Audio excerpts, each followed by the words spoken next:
Hi viewers, welcome to our channel. ప్రస్తుతం మనతో పాటు సీనియర్ జర్నలిస్ట్ దామ బాల సార్ వారితో మాట్లాడదాం. నమస్కారం సార్.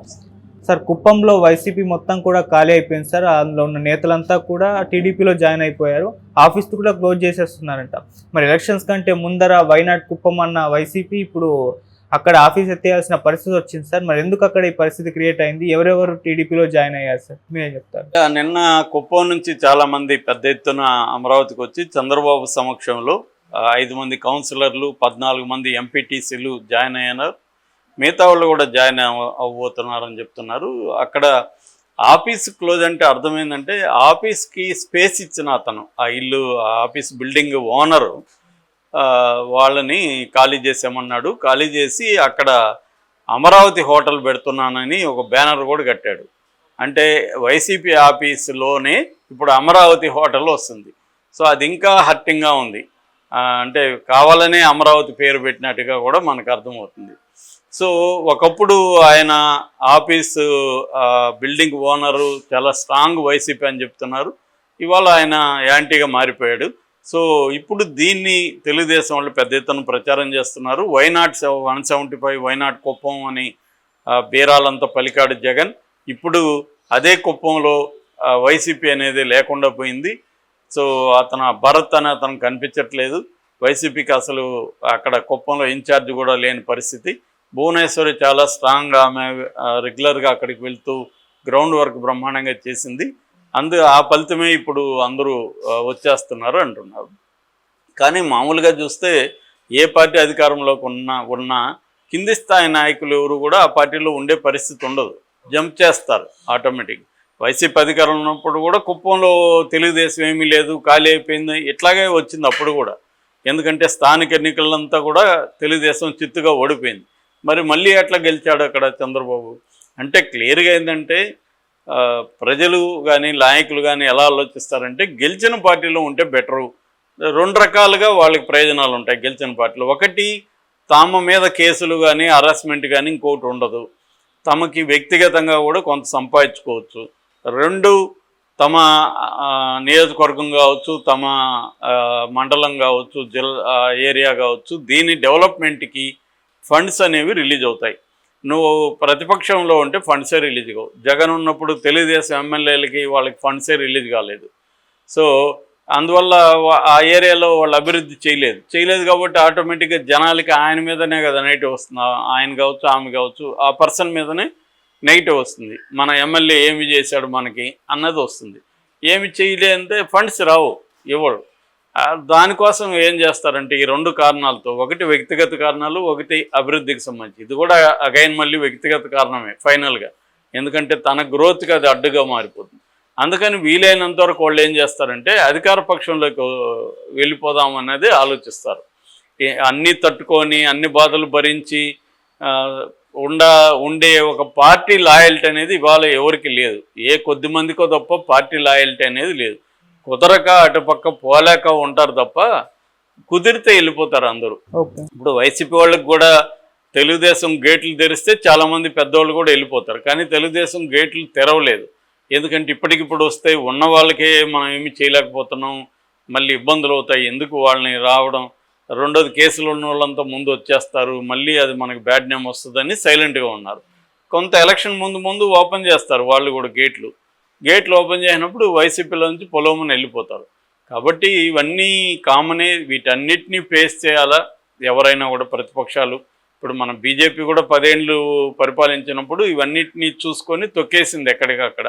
అయినా కూడా బీజేపీ థర్డ్ ఎన్నికల్లో ఎందుకు 60 సీట్లు కోల్పోయింది అంటే ప్రజల్లో కూడా ఎవరు కూడా ఇప్పుడు ఇవాళ ఉన్న పరిస్థితుల్లో 10 ఏళ్ళు పరిపాలించి ప్రజల్లో మంచి పేరు సంపాదించుకోవడం కష్టం. ఎందుకంటే ఉద్యోగాలు ఒకటి, యాస్పైరింగ్ ఇండియా, మన దేశంలో దాదాపు 50-60% యూత్ ఎక్కువ ఉంటారు. సో ఈ యూత్కి యాస్పిరేషన్స్ ఉంటాయి, డ్రీమ్స్ ఉంటాయి, మనం ఎదగాలి లైఫ్లో అనేది ఉంటుంది. దీన్ని ప్రభుత్వాలు అడ్రస్ చేయలేవు. వాళ్ళకి అందరికీ క్వాలిటీ ఉన్న ఎంప్లాయ్మెంట్ ఇవ్వలేనప్పుడు వాళ్ళకి వ్యతిరేకత వస్తుంది. అట్లాగే ధరల కంట్రోల్ అనేది ఎవడు అధికారంలో ఉన్నా సాధ్యం కాదు. మార్కెట్ విచిత్రంగా బిహేవ్ చేస్తుంటుంది. ఆ మార్కెట్ ప్రపంచ మార్కెట్ సూత్రాలకు అనుగుణంగా వ్యవహారాలు నడుస్తుంటాయి. ఎంతో కొంతవరకు చేయొచ్చు గవర్నమెంట్స్ అదేమి వాళ్ళు సర్వశక్తిమంతం ఏమి ఉండవు. వాళ్ళకి కూడా లిమిటేషన్స్ ఉంటాయి. వాళ్ళు పనిచేసే పరిస్థితిలో వాళ్ళు పనిచేయాలి తప్ప దాన్ని అధిగమించి చేయలేవు గవర్నమెంట్స్ కూడా. కాకపోతే ఏంటంటే ఎన్నికల్లో ఇష్టం వచ్చినట్టు హామీలు ఇచ్చేస్తారు. ఎందుకంటే ఏదో ఒకటి చేసి గెలవాలి కాబట్టి. వాళ్ళకి కూడా తెలిసి వాళ్ళున్న అన్ని రాజకీయ పార్టీలకి నేను చెప్తున్న సత్యం అందరికీ తెలుసు అది. కానీ ప్రజల్ని ఏమార్చి ఏదో ఒక రకంగా అధికారంలోకి రావాలని ట్రై చేస్తుంటారు. సో కాబట్టి ఏంటంటే కుప్పంలో ఇవాళ చేరడం పెద్ద విశేషమేం కాదు. ఖచ్చితంగా చంద్రబాబు ఈ 5 ఏళ్లలో కుప్పంలో వైసీపీని ఖాళీ చేసేయాలన్న ప్లాన్ ఆయనకు ఉంటుంది. అది ఎంత వేగంగా చేస్తే అంత నెక్స్ట్ ఆయనకు మంచిది. మళ్ళీ కూడా ఆయన చాలామంది ఏమనుకుంటున్నారు, ఆయనకి 80 వచ్చేస్తాయి, ఆయన రాజకీయాలకి ఇదే లాస్ట్, నెక్స్ట్ కష్టం అనుకుంటున్నారు. కానీ నాకు తెలిసి ఆయన ఇంకా కూడా ఒక 5 ఏళ్ళు అంటే 85 వరకు కూడా ఆయన గట్టిగానే పనిచేయగలరు. ఇవాళ ఇండియాలో మనకి యావరేజ్ స్పాన్ ఆఫ్ లైఫ్ పెరిగింది, ఆల్మోస్ట్ 70కి వచ్చింది. అందుకని మనకి చాలామంది ముసలోళ్ళు కనిపిస్తున్నారు. ముసలోళ్ళ పాపులేషన్ బాగా పెరిగింది, 70-80 వరకు స్ట్రాంగ్గా ఉంటున్నారు అందరూ. సో కాబట్టి చంద్రబాబు కూడా ఉంటాడు. అందువల్ల ఆయన నెక్స్ట్ 5 ఇయర్స్ తర్వాత కూడా తన నియోజకవర్గం స్ట్రాంగ్గా ఉండాలంటే ఆయన కొన్ని రకాల చర్యలు అక్కడ తీసుకుంటాడు. అందులో ఫస్ట్ వచ్చి ప్రతిపక్షాన్ని కంప్లీట్గా నాశనం చేసేయడం. అది రాష్ట్ర వ్యాప్తంగా కూడా అదే ప్లాను, బట్ ముందు కుప్పంలో స్టార్ట్ చేసినట్టు కనబడుతుంది. ఇదే ప్లాను ప్రతి నియోజకవర్గంలో కూడా కింది స్థాయిలో చేర్చుకోవడం. ఇందులో 2 ప్లాన్లు కనబడతాయి. మొన్న కూడా మనం ఆ టాపిక్ చెప్పుకున్నాం. ఒకటి జనసేన టీడీపీ కలిసి ఈ ప్లాన్ చేసుకుంటున్నాయి.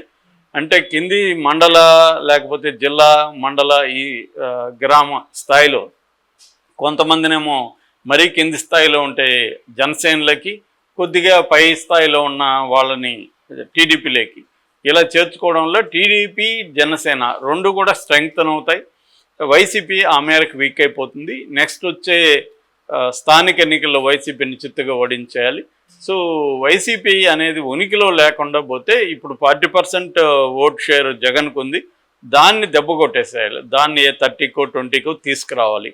అప్పుడు నెక్స్ట్ ఈజీ అయిపోతుంది నడక అనేది. వైసీపీకి యాంటీగా పనిచేస్తేనే మనం నిలబడగలం. ఎందుకంటే వీళ్ళకి కూడా తెలుసు ప్రభుత్వ వ్యతిరేకత అనేది ఖచ్చితంగా 5 ఏళ్లలో వస్తుంది.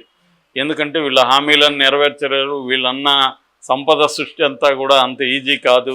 వితిన్ 5 ఏళ్లలో సంపద సృష్టి అంత ఇదేదో గారడీ మ్యాజిక్ చేస్తే రాదు. కాబట్టి వీళ్ళకి తెలుసు ప్రభుత్వ వ్యతిరేకత ఖచ్చితంగా యాంటీ ఇన్కంబెన్స్ అనేది స్ట్రాంగ్గా వస్తుంది. ఈ యాంటీ ఇన్కంబెన్స్ని క్యాష్ చేసుకొని దాన్ని ఓట్లుగా కన్వర్ట్ చేసుకునే ఒక స్ట్రాంగ్ పార్టీ ఉండకూడదు. ఆ పార్టీ వైసీపీ.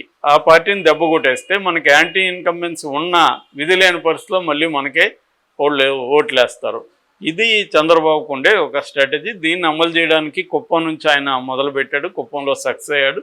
ఇది ఆ స్టేట్ వైడ్ కూడా ఇదే ప్లాన్ని వాళ్ళు ఇద్దరు కలిసి జనసేన తెలుగుదేశం కలిసి ఈ ప్లాన్ని తీసుకెళ్తున్నారు.